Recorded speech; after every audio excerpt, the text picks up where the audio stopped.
Mr. Dizzy was, to be quite honest, not very clever. If you were to ask Mr. Dizzy what was the opposite of black, he'd say, the opposite of black is, pink. He lived in a house on a hill, which he'd built himself. A not very clever house. One of Mr. Dizzy's problems was that he lived in a country where everybody else was terribly clever. Clever land. Even the birds were clever in clever land. Everything and everybody in Cleverland was clever. You'll never see a worm reading a book anywhere else but Cleverland. Poor Mr. Dizzy. Everything around him was so clever that it made his head spin. One morning, Mr. Dizzy was out for a walk and he met a pig. "What's big and has big ears and a trunk?" said the clever pig to Mr. Dizzy. A mouse," said Mr. Dizzy. The pig laughed sarcastically at Mr. Dizzy and went off, shaking his head. Then Mr. Dizzy met an elephant, a clever elephant. What's small and furry and likes cheese?" the elephant asked cleverly. A pig," replied Mr. Dizzy. The clever elephant laughed down his trunk. Pig? A pig? You silly man. And off he went. Poor Mr. Dizzy. Mr. Dizzy decided he didn't want to talk to anybody else that day, so he went for a walk in the wood where he knew that he wouldn't meet anybody. He felt very miserable about not being clever. And as he walked along, a tear trickled down his cheek. Poor Mr. Dizzy. Then, in the middle of the wood, he came across a well. Little did Mr. Dizzy know that it was a wishing well. The day was warm, and so he decided to take a drink of water from the well. Mr. Dizzy drank deeply, but he was still unhappy. "Oh, I do wish I could be clever," he sighed. Little did Mr. Dizzy know that whoever drinks deeply from the water at the wishing well, his wish will come true. And Mr. Dizzy had wished that he could be clever, and his wish had come true.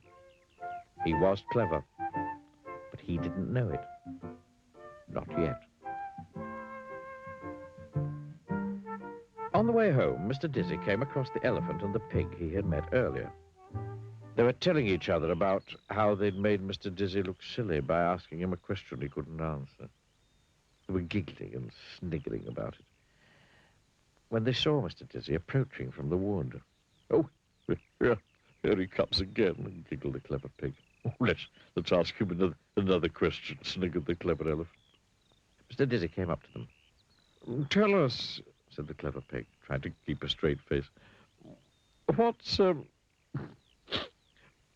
white and woolly and goes baa?"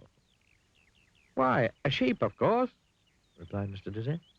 Pig and the elephant were amazed. To tell the truth, so too was Mr. Dizzy. He suddenly felt very, very clever. And it was a not unpleasant feeling. "Tell us," said the clever elephant, "what has 4 legs, a tail, and goes woof?" "Well, that's easy," replied Mr. Dizzy. "A dog, of course." The clever pig and the clever elephant couldn't understand how Mr. Dizzy had become so clever in one morning. Mr. Dizzy couldn't understand how he'd become so clever in one morning. But you know how he'd become so clever in one morning, don't you? "Now, let me ask you a question," said Mr. Dizzy to the pig. "You?" grunted the pig rudely. "You? Ask me a question? Never ridiculous. There's no question you could ask me that I couldn't answer." "Really?" smiled Mr. Dizzy.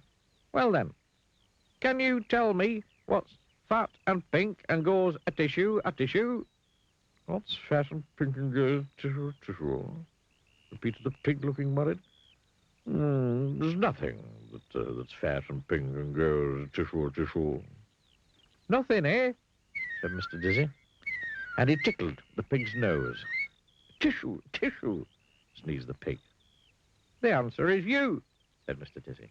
You are fat and pink, and you're going a tissue, a tissue. The clever pig looked downright, if not down left, miserable. Mr. Dizzy turned to the elephant, who, incidentally, had stopped sniggering. Now, said Mr. Dizzy, let me ask you a question. What's large and goes dobbit, dobbit? What's large and goes dobbit, dobbit, repeated the elephant, looking worried. There's nothing that's large and goes dobbit, dobbit. Oh, yes, there is, grinned Mr. Dizzy. There certainly is something that's large and goes dobbit, dobbit. And he tied a jumbo knot in the clever elephant's trunk. Stop it, cried the elephant, who wanted to say, stop it, but couldn't talk properly with a knot in his trunk.